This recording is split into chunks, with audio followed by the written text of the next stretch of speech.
बहुत समय पहले की बात है। एक गांव में गंगाराम नाम का किसान रहता था। गंगाराम मेहनती और सीधा सादा इंसान था। दिन रात खेतों में काम करता, लेकिन किस्मत उसका साथ नहीं देती। कभी बारिश कम हो जाती तो कभी जंगली जानवर उसकी सारी फसल बर्बाद कर देते। गांव वाले उसे अक्सर कहते, गंगाराम तू इतनी मेहनत क्यों करता है? किस्मत से ज्यादा कभी किसी को नहीं मिलता। लेकिन गंगाराम हमेशा जवाब देता, मेहनत और सच्चाई ही असली किस्मत है। एक दिन लकड़ी लेने गंगाराम जंगल में गया।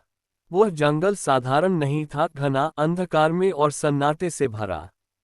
कहते थे उस जंगल में आत्माएं रहती हैं और रात को वहां अजीब अजीब आवाजें सुनाई देती हैं।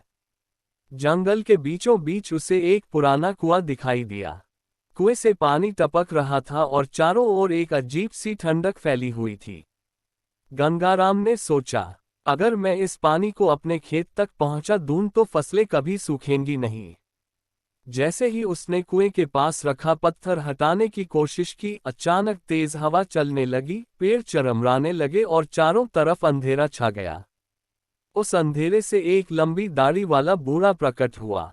उसकी आंखें लाल अंगारों जैसी चमक रही थी और हाथ में लोहे की छड़ी थी। गहरी आवाज में उसने कहा, मैं इस जंगल का रक्षक हूं। यह कुआं साधारण नहीं, इसमें जीवन और विनाश दोनों छिपे हैं। जो इसका लालच करता है उसकी आत्मा यहीं कैद हो जाती है। गंगाराम ने कांपते हुए कहा, बाबा मुझे अपने लिए कुछ नहीं चाहिए।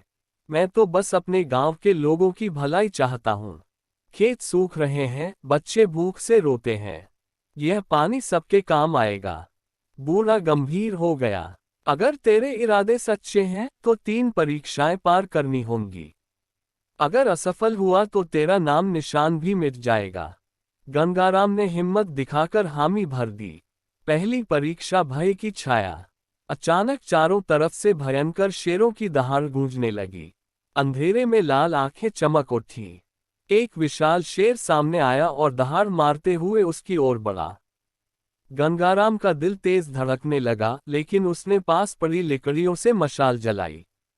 आग की लपटें देखकर शेर पीछे हट गया और धुएं में गायब हो गया। बूढ़ा बोला, जिसने डर पर काबू पा लिया वही आगे बढ़ सकता है। दूसरी परीक्षा, लालच का प्रलोभन। अब सामने एक सुनहरी थाली प्रकट हुई जिसमें ढेर सारा सोना और जवाहरात चमक रहे थे। एक आवाज आई, गंगाराम ये ले ले, अमीर बन जा, पानी भूल जा, खेत गांव सब छोड़कर सुख से जी। गंगाराम ने थाली को घूरा, लेकिन तुरंत मन में गांव के बच्चों और बूढ़ों का चेहरा आया।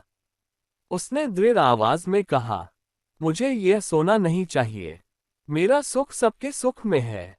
धन से भूख नहीं मिटती। सोना पल भर में राख में बदल गया। बूढ़ा हंसते हुए बोला, तूने लालच को ठुकरा दिया, आगे बढ़। तीसरी परीक्षा, सबसे बड़ा त्याग। अब गंगाराम ने देखा कि उसकी पत्नी और छोटा बेटा सामने खड़े हैं। वे दोनों बंधे हुए थे और जोर जोर से मदद के लिए पुकार रहे थे। पत्नी रोकर बोली, गंगाराम हमें बचा लो, नहीं तो आत्मा हमें खा जाएगी। गंगाराम का दिल टूट गया। वह दौड़कर उनके पास पहुंचा और चिल्लाया, अगर किसी की बलि चाहिए तो मेरी लो। इन्हें छोड़ दो, परिवार के बिना मेरा जीवन बेकार है। अचानक सब कुछ गायब हो गया। पत्नी और बेटा धुएं में बदलकर हवा में उड़ गए। बूढ़ा सामने आया और गंभीर आवाज में बोला, यह परीक्षा माया थी। तूने अपने जीवन को न्यौछावर करने की तैयारी दिखाई। तू तीनों इम्तिहान पास कर चुका है। बूढ़ा आसमान की ओर हाथ उठाकर बोला और कुएं से एक चमचमाती जलधारा फूट पड़ी।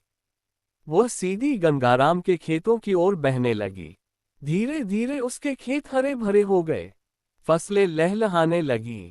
गांव वालों ने भी उस पानी का इस्तेमाल किया और पूरा गांव समृद्ध हो गया। लेकिन गंगाराम ने कभी घमंड नहीं किया। वह कहता, यह पानी मेरा नहीं, जंगल का वरदान है। इसे सबकी भलाई में लगाना ही सही है। लोग आज भी कहते हैं कि अगर कोई स्वार्थ लेकर उस कुएं के पास जाता है तो उसकी आत्मा वहीं कैद हो जाती है। लेकिन जिसने सच्चाई और भलाई के लिए कदम बढ़ाया उसे वरदान मिलता है।